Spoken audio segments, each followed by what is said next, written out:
Bienvenue sur le podcast Explique-moi le Human Design comme si j'avais 6 ans. Je suis ton hôte Stéphanie Dolegui. Ce podcast a pour but de rendre la compréhension de ton schéma de Human Design super simple et facile. Mais dis-moi, as-tu déjà regardé ta charte en te demandant ce que signifiaient toutes ces formes, ces lignes, ces nombres ? Peut-être même as-tu déjà lu la description de ta charte et t'es-tu senti submergé et perdu par toutes ces informations ? Rassure-toi, j'ai été dans le même cas que toi. Et c'est pour ça qu'aujourd'hui, je me décide à t'accompagner de façon différente.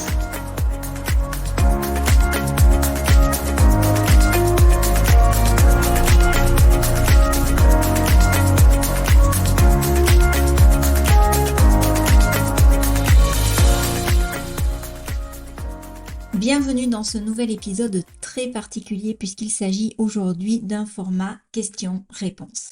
Mais avant de commencer à répondre à vos questions, je tiens à vous souhaiter une excellente année 2024. Alors pour ceux qui débutent en Human Design, je vais vous apprendre que la nouvelle année en HD, elle débute pas le 1er janvier comme dans le calendrier grégorien, mais bien le 22 janvier.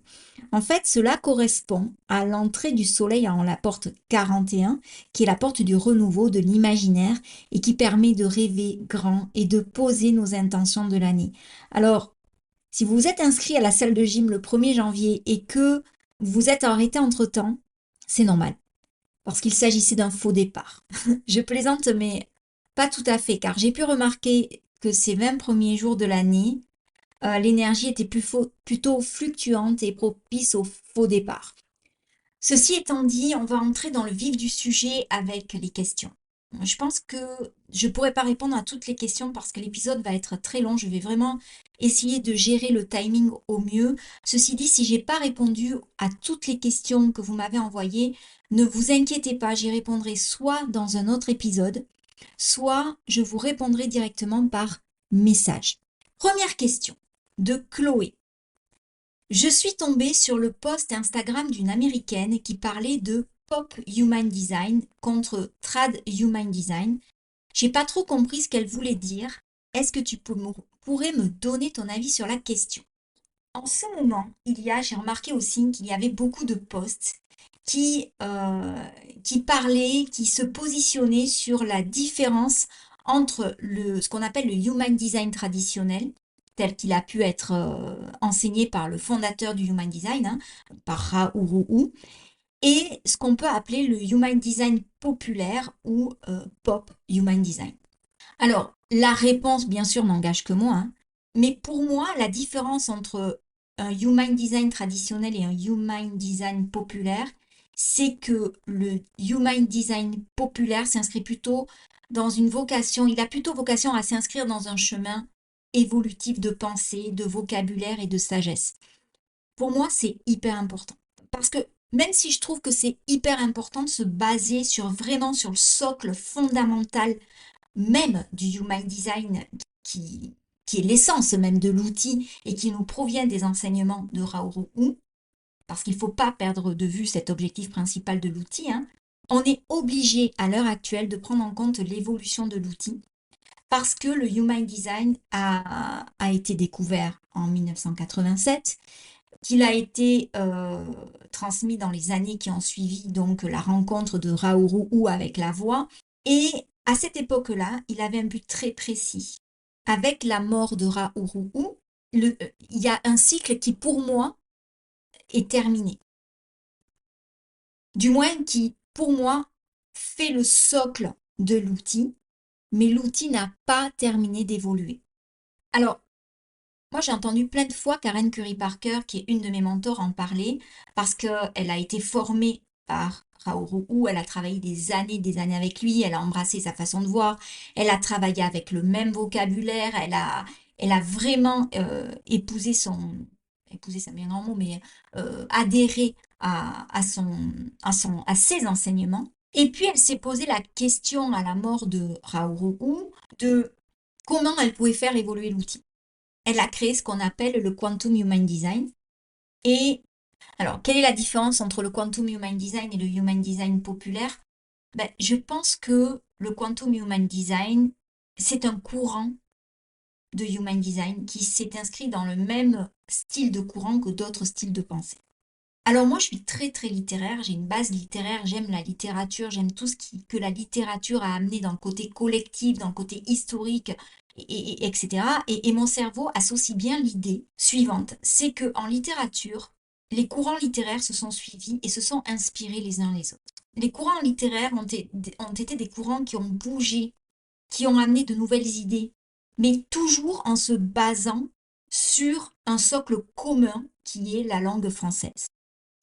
Et bien évidemment, quand on étudie la littérature, on a un côté les puristes de l'Académie française et de l'autre côté les gens qui sont pour une avancée, qui sont pour une avancée de la langue en tant que telle. Et il y en a certains qui voient que la poésie, si on sort du sonnet, c'est plus, on n'appelle pas ça de la poésie, mais il y a quand même eu le mouvement de l'Oulipo, avec tous les poètes du début du XXe qui ont apporté à la littérature française une véritable ouverture d'esprit, une ouverture sur la poésie, qui ont mis un branle-bas de combat sur la structure même du poème et qui ont constitué, moi, c'est mon avis, des bases solides pour le rap actuel.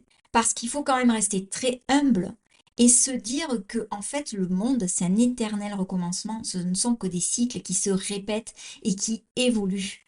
Donc la vie pour moi, c'est en fait, c'est comme une sorte de spirale qui grandit, qui grossit. Et dans cette spirale, il y a toujours un point zéro. Et le point zéro du Human Design restera le point de la rencontre de Ra-Uru avec l'outil. Et peu importe qu'on appelle ça le Human Design traditionnel ou le Human Design populaire. Le Human Design traditionnel, pour moi, il a fini son évolution avec les enseignements de Ra.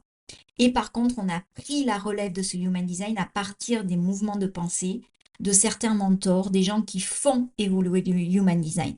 Moi, je mets Karine Curie Parker en avant parce que elle a retravaillé les fréquences vibratoires des mots et en tant que littéraire, c'est quelque chose qui me parle énormément. Donc voilà, je dois avouer que quand j'ai rencontré Karen Curry Parker, les choses se sont débloquées dans ma tête. Il y a des choses qui ont beaucoup plus résonné chez Karen avec moi, dans ma façon de rentrer dans l'human design, alors qu'avec Ra, ça bloquait.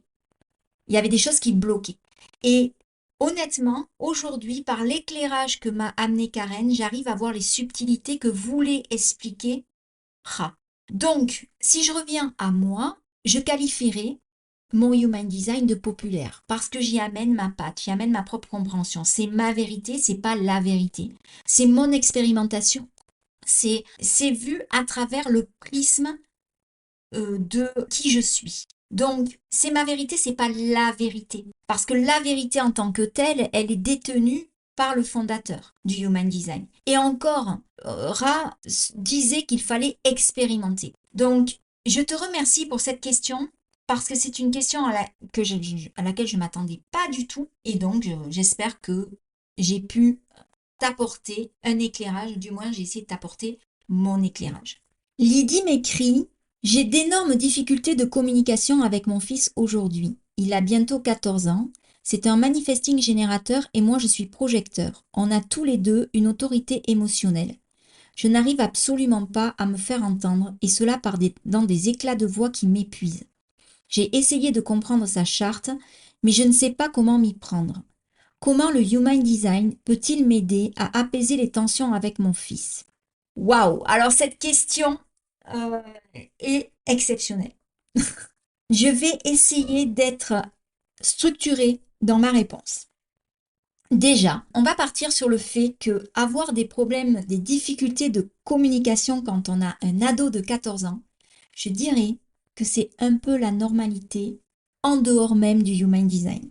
Je m'explique. L'adolescence, et ton fils est en plein dedans, c'est une période de la vie qui est hyper importante pour la construction de l'être humain. C'est une période de confrontation obligatoire avec le modèle de l'autorité que représentent les parents, avec le modèle d'autorité que peut représenter le corps enseignant, avec le modèle d'autorité que peut représenter la société en général. 14 ans, c'est un âge où on commence à découvrir énormément de choses. C'est une ouverture à la vie, c'est une ouverture au questionnement. C'est un moment où justement le corps, il, il s'active, il rappelle à soi. Et parce qu'il va y avoir les prémices d'une vie sexuelle.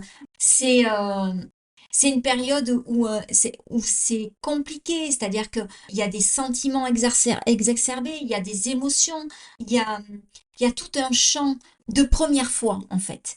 Et c'est une phase de construction pour chaque adolescent. Donc, c'est de la normalité. Je dirais ça à n'importe quel parent, même en dehors de toute connaissance en human design. Ma fille cadette, Alice, elle a 16 ans et on a des problèmes de communication. Ça nous arrive encore, même avec tous les outils que je peux avoir en ma possession. On en a encore parce que c'est confrontant d'appartenir à deux périodes de la vie différentes. Il faut savoir que le cerveau adolescent, il fonctionne pas de la même manière que le cerveau adulte. Et ça, on a tendance en tant qu'adulte à l'oublier. Un cerveau adolescent, il est en pleine construction, il n'a pas du tout la même façon de réguler les émotions qu'un adulte, il n'a pas du tout la même façon de, de percevoir la réalité, d'appréhender les choses, hein. Tout ce qui est cortex préfrontal n'est pas encore fini, n'est pas arrivé à maturité. Il faut savoir qu'on considère un cerveau adulte arrivé à maturité à l'âge de 25-26 ans.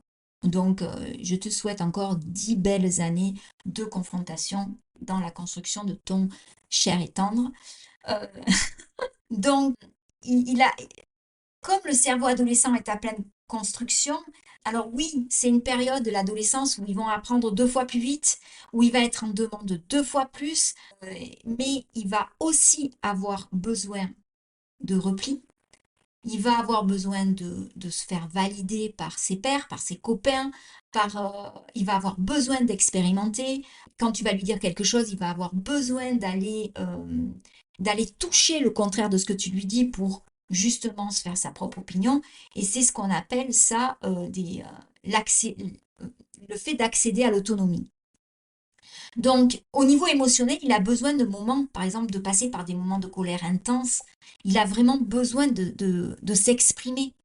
Donc, voilà, ça, c'est la première chose que j'ai besoin de te dire parce que, effectivement, tu as peut-être des problèmes de communication avec ton enfant, mais déjà le fait de le reconnaître en tant que parent, qu'on a des problèmes de communication avec son enfant, c'est la moitié de la résolution de problèmes parce qu'on amène à la conscience que quelque chose n'est pas fluide. Et ça, c'est déjà super bien.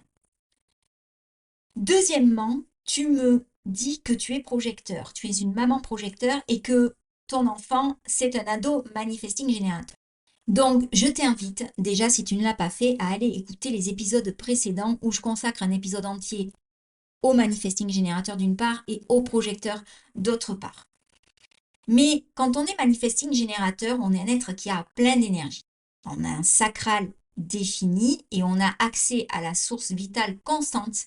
Et en plus, on a ce soupçon de manifesteur qui varie en fonction de chaque manifesting générateur et qui donc pousse quelque part ton fils à vouloir initier et à vouloir atteindre une autonomie. Donc, je reviens juste sur le fait que ton fils, il a 14 ans, que c'est un manifesting générateur, alors que oui, il a le sacral défini, mais on est bien d'accord aussi que l'adolescence, c'est cette période vraiment phare de la vie où on est capable, même en tant que générateur, à être tout feu, tout flamme, et l'instant d'après, je dirais tout feu, tout flemme.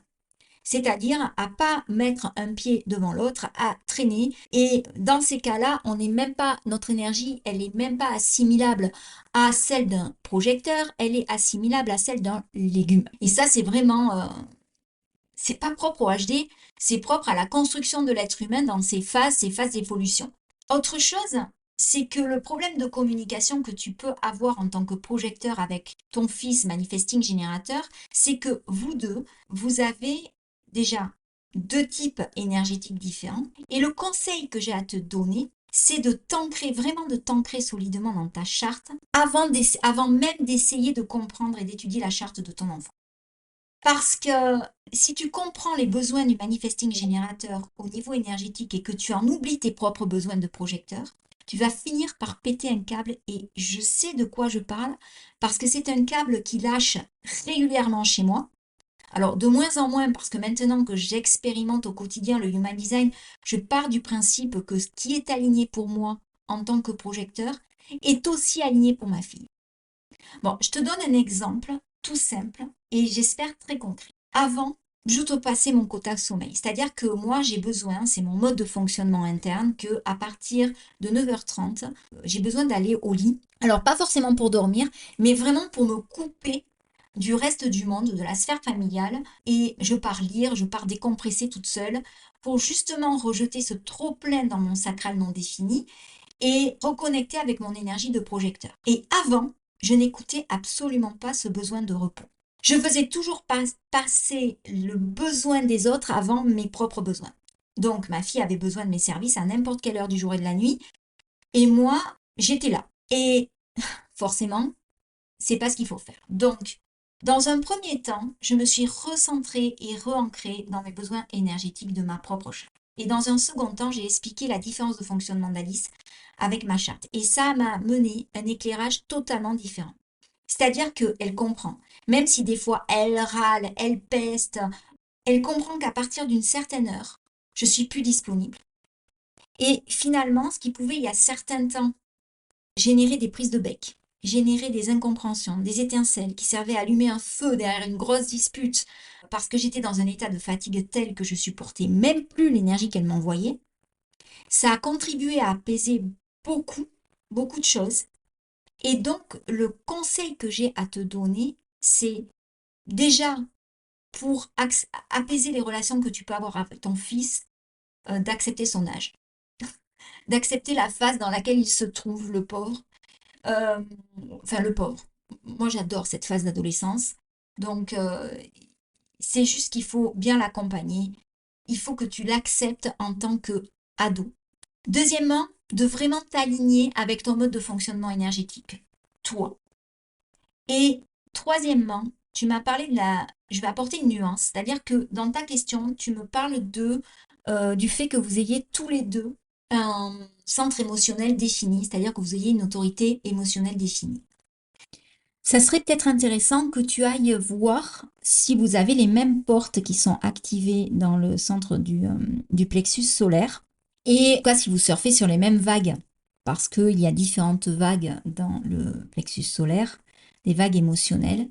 Et tu vas t'apercevoir que si vous n'avez pas la même vague émotionnelle, il va falloir que tu te mettes plus dans la prise de recul et la compassion et l'observation de dire, OK, là, je suis en train de m'engouffrer dans un truc qui est pas bon, donc je vais le laisser surfer sa propre vibe. Je vais surfer la mienne et ensuite, quand on aura atteint une neutralité émotionnelle l'un et l'autre, on pourra recommencer à communiquer parce que quand vous êtes sur vos vagues émotionnelles respectives, vous n'êtes pas en mesure de vous entendre et ça, c'est hyper important. En tout cas, je reste convaincue que le Human Design est un outil formidable pour amener de la clarté sur qui on est, sur l'autre, sur le fonctionnement unique en l'occurrence ici, de ton ado, et de mettre en conscience que votre différenciation, que votre unicité dans votre mode de fonctionnement, en fait, elle nourrit la relation exceptionnelle et unique que vous avez l'un vis-à-vis de l'autre.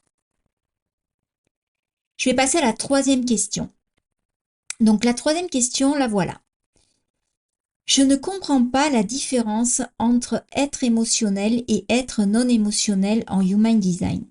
Je sais que c'est une question de centre ou pas, mais je n'arrive pas à faire la différence. Je bloque avec cette terminologie parce que j'ai un centre émotionnel ouvert et je suis très émotive. Je me considère comme un être émotionnel, je comprends pas trop. Peux-tu m'éclairer?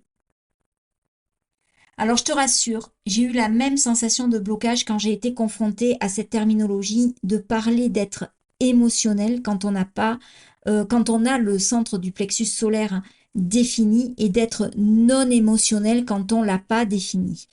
Alors, je vais juste t'apporter la compréhension que j'en ai.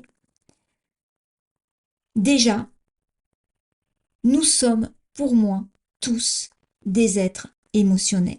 L'émotion, c'est ce qui nous met en action. L'émotion, pour moi, elle est directement corrélée à notre énergie. D'ailleurs, quand on a des émotions qui bloquent, qu'on n'arrive pas à exprimer, qu'on n'arrive pas à reconnaître, on dit que l'énergie, elle bloque.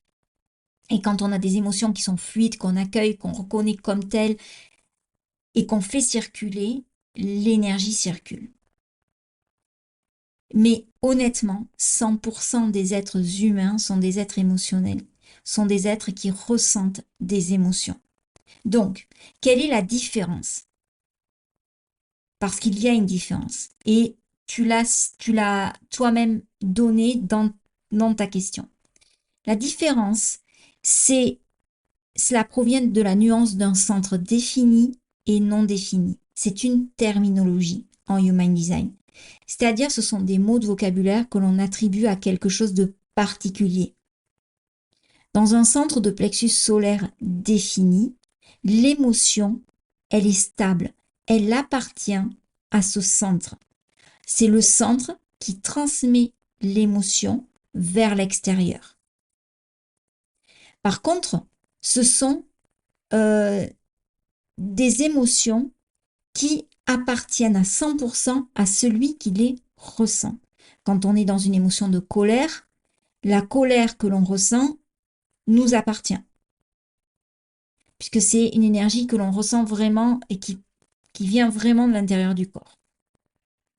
Quand quand on parle de vagues émotionnelles, c'est de ça dont il s'agit. C'est-à-dire que nos émotions vont surfer sur différentes vagues émotionnelles qui nous appartiennent. Quand, euh, quand on parle de centres non définis, on va être plus conditionné à ressentir les émotions de l'extérieur. Et on va se remplir d'émotions qui ne nous appartiennent pas. Est-ce que ça veut dire qu'on n'éprouve pas nos propres émotions? Absolument pas. Ça veut juste dire qu'à un moment donné, il faut se poser la question de savoir si l'état dans lequel on se met est un état qui vient de nous ou si c'est un état qui a été conditionné par notre entourage, par notre environnement extérieur. Je te donne un exemple, j'espère, très concret. Donc, je vais continuer à parler d'Alice parce que Lucie aussi a une autorité émotionnelle, mais elle vit à Paris, donc et puis elles ont je la vois pas tous les jours, et puis elles ont des êtres, même si elles sont les deux à autorité émotionnelle, elles ont des fonctionnements différents. Alice, elle va accumuler ses émotions. Quand elle part au lycée, euh, elle est en première et donc elle va vivre sa journée de lycéenne, voilà, et d'ado. Et quand elle rentre à la maison, elle a cette capacité à exprimer ses émotions à sa maman d'une façon qui n'appartient qu'à elle. Et donc moi, comme j'ai le centre du plexus solaire non défini, j'ai, j'accueille son surplus émotionnel. J'accueille son surplus, son vomi d'émotions, parce que pendant 20 minutes dans la voiture, elle va être capable de me dire j'en ai marre, j'en peux plus, les profs ci, les profs ça, on a trop de travail. Et pendant un quart d'heure, 20 minutes, voilà, j'ai ce flot émotionnel qu'elle me déverse dans mon joli plexus solaire qui était tranquillou bilou pendant toute la journée et qui n'était pas forcément dans une vibe enfin voilà, émotionnelle haute, etc. Et, euh, et qu'est-ce qui se passe? C'est que pendant 20 minutes, elle vide son surplus émotionnel, elle finit de surfer sur sa vague, et quand elle finit de surfer sa vague, elle revient, elle est calme, hop, elle passe à autre chose. Par contre, moi, je ne suis pas calme. Moi, j'ai récupéré la vague, que j'apprends à surfer. Mais forcément, je ne sais pas surfer cette vague parce qu'elle ne m'appartient pas. Donc, j'ai tendance à me noyer, à m'asphyxier. J'ai envie de lui hurler dessus quand j'ai pas envie de lui dévisser la tête, hein. Je ne suis pas violente, mais voilà. Et forcément, ça part dans tous les sens. Donc, je commence à devenir le côté obscur de la force, à lui reprocher des trucs qui ne me seraient même pas venus à l'idée il y a quelques instants, du style ouais, t'as pas rangé ta chambre, c'est toujours pareil, et t'as pas fait ci, t'as pas fait ça, alors qu'au début, j'étais hyper calme, que Alice, elle a pas changé, mais que ce qu'elle m'a envoyé d'un point de vue énergétique m'a complètement submergée. Parce que ce sont des émotions qui ne m'appartiennent pas. Et je n'ai pas su gérer ces émotions externes. Donc pour revenir à ta question, pour être vraiment très très succincte, hein, même si c'est un exercice difficile pour moi, nous sommes tous des êtres émotionnels. Il s'agit juste d'une terminologie vraiment très spéciale pour le Human Design. Donc, ce qu'on entend par être émotionnel ou être non émotionnel correspond à une définition et à la façon dont on perçoit et dont on vit les émotions. Est-ce que on est quelqu'un qui les transmet à l'autre ou est-ce qu'on est quelqu'un qui les reçoit? En fait, j'espère que je t'ai éclairé. En tout cas, merci pour ta question. Question suivante. Je viens de générer ma charte en Human Design. J'étais curieuse et je viens de découvrir que je suis générateur. Mais je ne me reconnais absolument pas dans ce type. Je me reconnais davantage dans le rôle du guide du projecteur. Je suis souvent fatiguée et je n'ai pas l'impression d'avoir accès à mon énergie tout le temps. Du coup, je me sens perdue et je ne sais plus quoi penser. Je pensais que ça allait m'aider, mais c'est tout le contraire. Est-ce que je suis obligée de prendre une séance d'accompagnement spécialisée en HD ou non? Alors déjà, je te rassure, tu n'es absolument obligé de rien.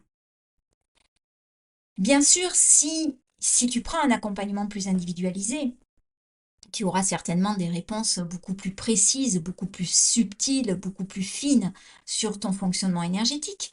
Mais si tu n'es pas encore prête à passer le cap de te faire accompagner ou de te faire lire ta charte par un coach expert en Human Design, c'est OK. C'est toi qui décides, hein. Je comprends très très bien ce que tu as pu éprouver quand, parce que très souvent quand on génère sa charte et qu'on découvre son type énergétique, c'est pas quelque chose qui résonne de prime abord. Déjà, le type énergétique en Human Design, c'est un terme générique et on ne peut pas faire d'une généralité l'explication d'une individualité. Donc le type énergétique, c'est une très très bonne porte d'entrée pour le Human Design. C'est-à-dire que de passer par la compréhension de son type énergétique, c'est formidable. Mais je mets un bémol à ça. Quand j'ai commencé à étudier le Human Design, alors je me suis reconnue d'un côté par le type énergétique du projecteur, mais j'ai vraiment compris mon mode de fonctionnement et j'ai pu appliquer les 3 piliers du Human Design que sont le type énergétique, la stratégie et l'autorité quand, quand j'ai pu comprendre le fonctionnement de mes centres. Moi, le fonctionnement de mes centres, ça a été une révélation de savoir quels étaient mes centres définis, quels étaient mes centres non définis. Et quels étaient les centres où j'avais une énergie constante et quels étaient les centres où j'avais une énergie fluctuante.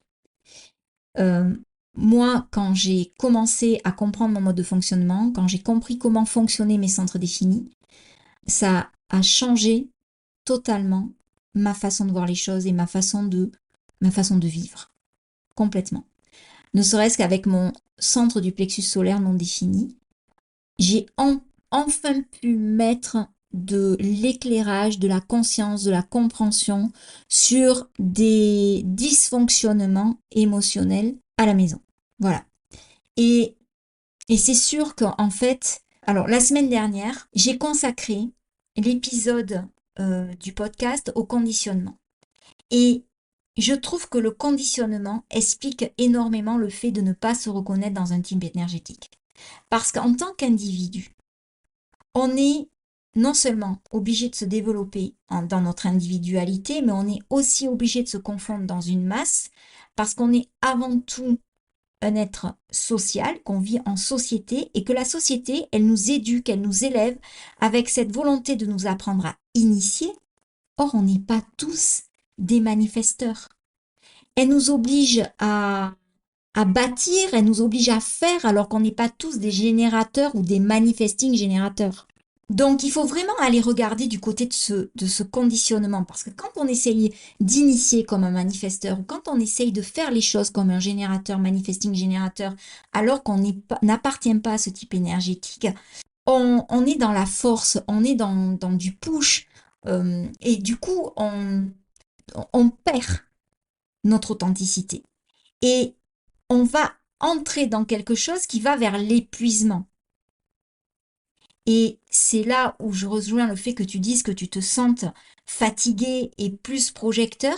Il faut regarder dans le conditionnement. Peut-être que tu te sens projecteur parce que dans ton entourage, tu as une majorité de projecteurs. Peut-être que ton mari est projecteur lui-même, ou alors que tu as des enfants projecteurs et que ils t'influencent dans ta façon d'être, dans ta façon de te comporter. Mais il faut vraiment garder à l'esprit que le type énergétique n'est qu'un terme générique pour rassembler plusieurs individualités dans une généralité. Et que donc, c'est une merveilleuse porte d'entrée, mais il ne faut pas s'arrêter à ça. Question suivante. Je suis débutante en Human Design. J'adore ton podcast, vraiment. Oh, merci. J'ai quand même l'impression que quand on commence à s'y intéresser, on n'a jamais fini. Et moi, je ne suis pas constante. J'aime bien aller d'un côté puis de l'autre, d'un outil à un autre. En ce moment, il y en a beaucoup qui parlent des Gene Keys, qui disent que c'est complémentaire avec le Human Design, voire que c'est mieux. Du coup, je ne sais pas quoi faire, si je dois prendre un accompagnement en Human Design ou un accompagnement en Gene Keys. Pourrais-tu me donner ton avis? Alors déjà, merci pour ce beau compliment dans ta question. Je suis vraiment contente d'avoir des retours sur le podcast parce que je prends énormément de plaisir à partager ce moment avec vous. Donc n'hésitez pas à m'envoyer vos retours parce que ça me booste, ça m'encourage à aller encore plus loin, à vous partager ma façon de voir les choses, à vous partager ma vérité, hein. Et peut-être ça m'encourage aussi à me rendre un peu plus visible en tant que projecteur parce que c'est un peu mon côté qui pêche, hein, et sur lequel je vais vraiment bosser en 2024, me rendre visible, c'est une de mes intentions de cette nouvelle année. Donc, pour revenir sur ta question, les Gene Keys sont très différents du Human Design, mais elles s'appuient là encore, je partage ma vision, hein, parce que je tiens vraiment à préciser que je ne suis pas une experte en Gene Keys. C'est quelque chose qui m'intéresse énormément et profondément, donc je compte me former, je suis d'ailleurs en train de me former, mais je ne veux pas dire des choses qui ne seraient pas correctes. Donc voilà, les choses étant dites, euh, j'insiste encore sur le fait que je partage mon point de vue et uniquement mon point de vue. Et si ça ne résonne pas avec toi, c'est OK. Pour moi, les Gene Keys et le HD ont en commun les hexagrammes. Ils ont la même porte d'entrée, à savoir les hexagrammes de Li Ching. Mais ce sont deux outils et deux visions complètement différentes. La façon dont je vois les choses, c'est que pour moi, les Gene Keys sont un peu on pourrait les comparer aux cousines du HD. C'est-à-dire que concrètement, pour moi, ils appartiennent à la même famille. Le grand-père ou l'arrière-grand-père étant le I Ching. Richard Rudd, qui a écrit les clés génétiques, a d'ailleurs été un disciple de Ra Uru Hu. Donc, il a reçu le socle de connaissances du HD. Et puis, il a canalisé les Gene Keys.